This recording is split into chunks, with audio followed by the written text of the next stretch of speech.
Hey, you guys, and welcome back to the Designer's Room, where we go beyond the lash line. My name is Uni, and I'm a lash designer, lash design mentor, as well as mother.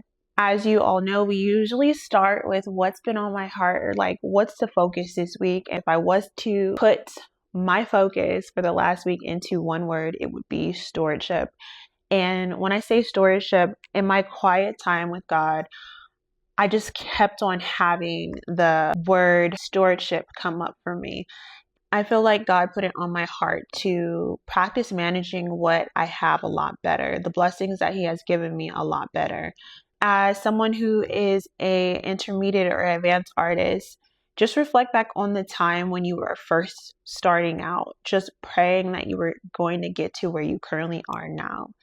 And a lot of the times as a business owner, we're continuously striving to get more and more and more and more without really sitting with and appreciating what we have now. Taking it a step further by using what you have now to its full capacity, organization, just keeping things at a level in which it feels like a reflection of the appreciation you have for where you currently are. What that looked like for me was organizing my house, getting rid of the things that no longer serve me or my space, and using those things to potentially bless others. So I've been doing a lot of donating this past week. I have also been doing a lot of checks and balances within my business, just making sure everything is working and running efficiently now. I am always consistently wanting more. And I felt God just tell me, like, you need to put yourself in a position now where you are managing what I've given you already to its greatest capacity so you can actually demonstrate being able to hold what is ahead. And I was very humbled this week for sure. And it's such a beautiful place to be in. So I don't know if this speaks to anyone else, but I highly recommend just reflecting on, are you managing what you currently have the best that you can? Especially if you find yourself always wishing that you had more, always wishing that you can get more, or how do you build a better business, or how can you do this better in the business, but more so, I want more of whatever this form of success looks like. How can you steward your current success to really show it's a reflection of appreciation you currently have for it? So that's where I'm currently at. If you are a lash artist, you already know that when your client comes in, maybe the first 30, 45 minutes, you guys are chopping it up about her life, your life, or the things that are going on in the media. And this is a space right now where we're going way beyond the lash line. And have y'all seen the Love Island controversy right now? I am in no position to gossip. I don't even like gossiping, but I am a girl's girl. So, Janae, I don't know if you'll ever watch this. Girl, the amount of prayers I put down for her heart. I've had my own fair share of terrible relationship experiences, but I cannot begin to fathom what she is currently going through. I think even as a lash artist, we could take it a step further that we've all had issues, whether it's like relationships or like platonic friendships, whatever the case may be, where you're just in a really terrible space, like mentally and emotionally, and then a client comes in for a full set or a fill, and you have to power through the full set and fill with a smile on your face when you know secretly, deep down, you really want to cry and just tell that client to go home because you just cannot hold yourself up emotionally. And that level of heartache, when you have to go through a full set with your heart broken on the brink of tears, that is a hurt and a pain I wish on absolutely nobody. My heart hurts for her as a girl's girl, as someone who is in the industry of just being surrounded by women continuously. I did want to go ahead and walk with you guys through how I would style Janae's lashes if she was to come in for a service with me. All right. Okay, so we have Janae here. If Janae was to come in, not saying that I know her personality right now, but I kind of get the gist of what I would like to do on her. But of course, you want to give every client the same amount of, respect. Before even getting into her personality, I feel as though a facial analysis is always appropriate for each client. The first thing that we're going to do is analyze her eye distance, and it's really important so we can be able to see if her eyes are closer together or further apart. This makes a huge determination in whether her mapping can lean towards something that will bring her eyes closer or further apart, depending on what it is. So it looks like her eyes are exact. I also like to do kind of like the highest point, like her brow arch is like right here. I think that looks beautiful. As I had suspected with Janae, honestly, she has some of the most perfect eyes. She has some of those eyes where you can do absolutely anything on her. And this mapping right here that I see on her, of course it's a strip lash, but it's in the style of a cat eye. I do feel like a cat eye would be really great for her. I do want to make sure that her eyes are almond. I kind of already know that they're almond. Yeah, they're almond. So with that being said, Janae would be the perfect candidate for a cat eye, in my opinion, because I see, one, her personality. She's very glam, and with a client being so glam, they tend to lean towards the mappings that have a little bit more of sophistication to them, and cat eye tends to be the most sophisticated mapping base of all of them. If you have been here for a while, you already know we have different specialty techniques. So you take the mapping base and then you put it into one of the specialty technique categories: illusionary, texture, anime, versa, if you will. For her, immediately texture technique. Why? Because she's super glam. She loves wearing her makeup, but also she is a natural baddie. Listen, don't get Janae messed up. Janae could definitely rock a bare face very, very well, and she does effortlessly. So with that being said, I would tone down length just a tad bit, nothing too crazy. And when I say nothing too crazy, I don't mean like super, super short, but I think a good length for her would be no longer than maybe 14, 16. 16 is very like, that's a little bit too much. But for the most part, a 14 mm for her. And then I see that she has super short inner corners when they apply her strip lashes. And that's where, the consultation is important. Is she very like, I really like them really short right there? That's where you get to kind of know your client more. But from what I see here, that a cat eye will look amazing on her. If I was to just give you a rough mapping base, something that kind of matches the strip lash that she has on, which looks like it's cut in half and only applied towards really the ends, would be inner corner maybe like as short as 6s or 5s. A lot of 6, a good portion of 6. Then you do 8, 9, 10, 12, 14. I like to use more than just the standard like 3-4 lengths that people use in one set. I tend to use more of that. So a good 5, 6 to all the way 14. Then you use your accents, the texture technique or whatnot. But that's how I would do the lovely Janae Craig's lashes. If you didn't know, now you know. Specialty techniques focus on extending the lash mapping into the client's personality even further. The hot topic everywhere. Streets are talking. Everyone's talking. The media's talking. Divergent fanning. What is divergent fanning? This is the moment you're going to get all of your questions answered, because I have wrote down some of the most common questions that I've been receiving on my wispy lash mapping tips. I thought it would be really dope to do an actual demonstration of how this all comes to life so you can see what it is I'm telling you in real time. So what is divergent fanning?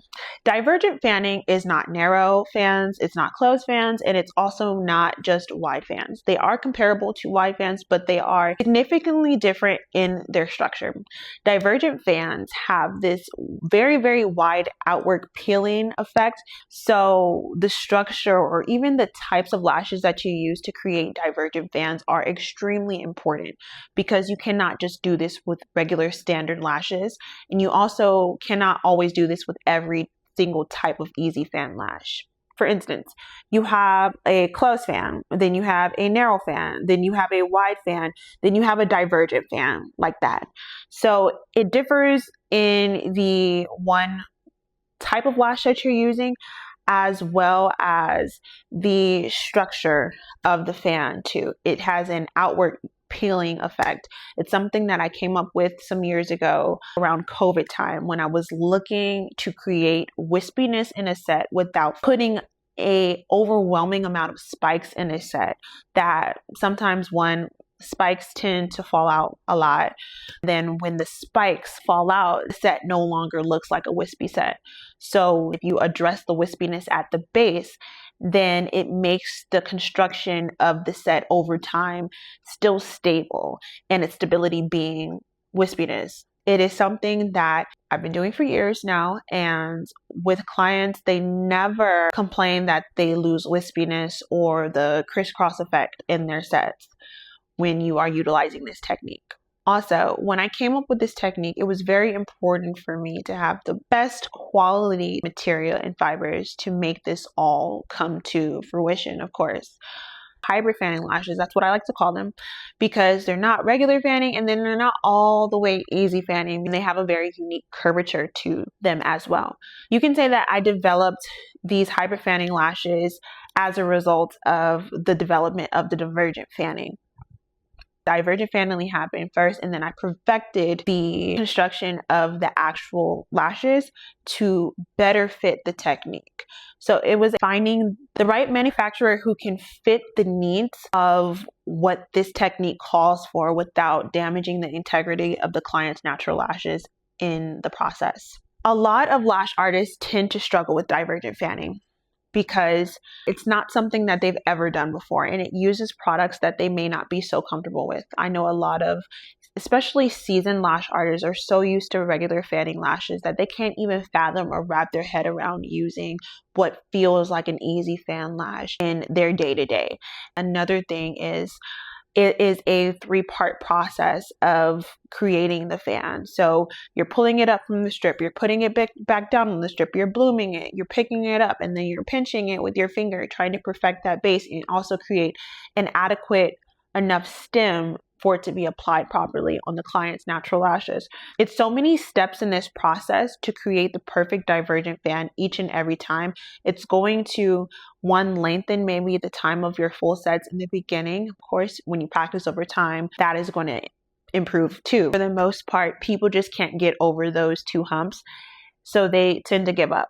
If you are someone that I have mentored in the past who has got this technique, I would love for you to comment and let people know the real about divergent fanning and how it is completely different than doing wide fans, because a lot of people feel like wide fans are the same thing as divergent fans, and it's just something that she made up. I don't know what it is with people when someone is actually doing something really well and they try to like bash, them or bash their techniques or whatnot. You can call them a hater or whatever. I've been experiencing that in the midst too, where people are like, oh, it's just something she made up. They're actually just wide fans. If that's the case, why do you not see it so many places? Why do you insist that that is the case? And there aren't people being able to get this just 5 minutes up the street, 10 minutes up the block. So it's just like, you don't have to throw shade. If you can't do it and you don't want to do it, you ain't got to do it. But at the end of the day, divergent fanning is something that I created, I've coined, and 100% a Poise Luxe specialty skill. How does mapping and divergent fanning go hand in hand? This is a great question because depending on if you're doing an open eye map or a cat eye map, you can then combine it with different specialty technique concepts. For instance, you know that we have lash pulling as well as horizon layers, which basically is when you are mapping vertically as well as horizontally at the same exact time from the inner corner to the outer corner. And this is strategic, extremely strategic in the diameters chosen, lengths, as well as the curls chosen. This is particularly for cat eye sets.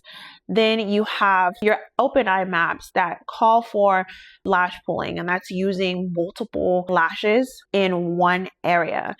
Both topics that I've covered in my workshops and both topics that I still practice today. I developed Poise Luxe as a hub for specialty lash designing, and a lot of this is new to you. If you are new here, welcome, but it's a whole different type of world. It's not just standard lash application. It's a very unique way of doing things. It's like being even more creative than this creative field calls for. being creative within the rules, and also maintaining the integrity of the client's natural lashes.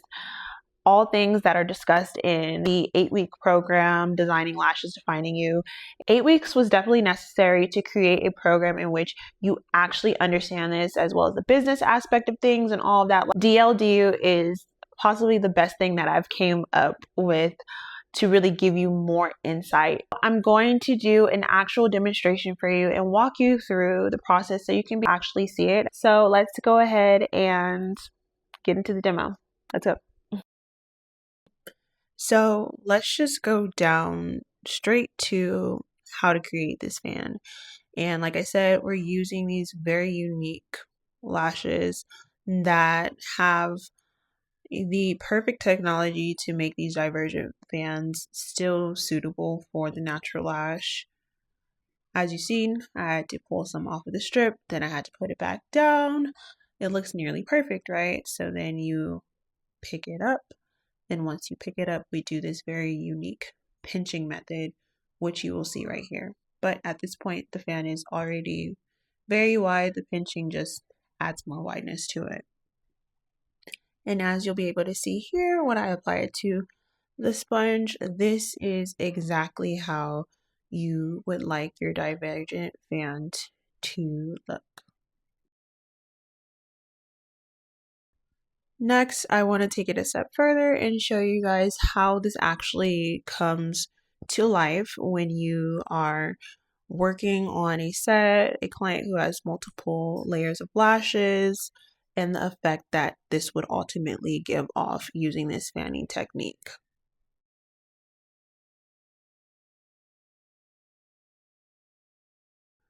I am going to time lapse this a little bit, but you kind of get the gist. This is just one layer, all one length, just going as usual, and we're gonna speed it up right about here. As you can see, all of that wispiness and that texture in just that one layer is obvious. So let's go into adding some more so you can see the true effect. I think you get the gist of it now. Of course, this requires very strategic mapping in the midst of it, but this is the bulk of it. And if you're interested in learning more, of course, you can get an ebook or the online course. I hope that gave you clarity as far as divergent fanning is concerned. And if it was exciting for you to see, I definitely want you to hear what we have in store for our upcoming fall tour. This will be our second year, but I am looking forward to it because I've accumulated so much experience now being a mentor and working with people over time that I know exactly what you guys need. Day 1, which is included in every ticket, of course. Day 2 is not, so that is an upgrade. A lot of people have been asking me about that. So day 1, it includes all the fundamentals that are taught within Poise Luxe, the key fundamentals of specialty lash styling. That includes things like divergent fanning, the pyramid spiking, as well as hyper-realistic bottom lashes, as well as illusionary bottom lashes. The different types of specialty techniques that you will learn that same day to integrate within your business immediately. We're going to be going through different activities and showing you how to do those specialty techniques live. The first day does not include live model practice, only if you decide to upgrade and have day 1 and day 2. Now, all the time does day 2 fit in the budget for some people. I did want to make it flexible for people to only join day 1 if they chose to also still have everything that they would need without missing out too much from participating in day 2. Day 2, on the other hand, does include the live model application with me right there walking you through the mapping process from start to finish. So you'll get real insight on how to provide a Poise Luxe experience as well as apply Poise Luxe techniques too. Day 2 also includes the latest Method to the Madness Volume 3 as well. Then also we will be diving into some business talk too, because that's very important. Also only included in day 2. then we will do some recording there with the designer's room. So you'll be featured on this podcast as well. And you'll also have an exclusive VIP gift included with your ticket too. I personally feel like if you can do day 1 and day 2, we have payment plans available. We have in-house financing available. We have Afterpay, Klarna, Affirm, you name it. We have all the payment plans available where you're able to actually invest in your skills without feeling so overwhelmed with the financial aspect of things. What you will see in this upcoming tour is that the client has to maintain being the forefront of the design. When you are in this industry, especially now, not saying that the industry is overly saturated, but you have to genuinely do something different in order to stand out. If you are providing client-centered experiences, then I promise you, your competitors will literally disappear. They won't even matter to you because you are providing one-of-one experiences, not just standard services that someone can get up the block. And the way that you see a person through your lens is unique to even the next lash designers. So the way I see someone's beauty is different than the way that maybe you will see their beauty and how you will go about it, and then developing your own signature styles. This workshop is nothing like you've ever participated in before. It's not just learn how to lash. In fact, it's not learn how to lash. It's learn how to incorporate specialty styling and a specialty skill set into your artistry to increase your luxury business perception. That's what this tour is about. Also, my beginners, I hear you. Yes, you are eligible to be a part of this as well. But you need to sign up in advance, at least maybe 6 to 8 weeks in advance, so you can be able to have access to the beginner's resources that will better prepare you for this experience. That's all for today. It was so much fun speaking with you about things outside of the lash line, at the lash line, as well as what is to come to the lash line. If you haven't looked into designing lashes defining you already, I highly suggest it. We just started our financing program where you can join for as little as $86 a month. If you're ready to invest in your career and do something different, I highly suggest signing up for Designing Lashes Defining You, the 8-week intensive mentorship style program dedicated to transforming your artistry into the field of lash design. If you are interested in joining the fall tour, I highly recommend that you grab a seat. Seats are extremely limited. I will leave the link in the caption below. Until next time, see you later. Bye.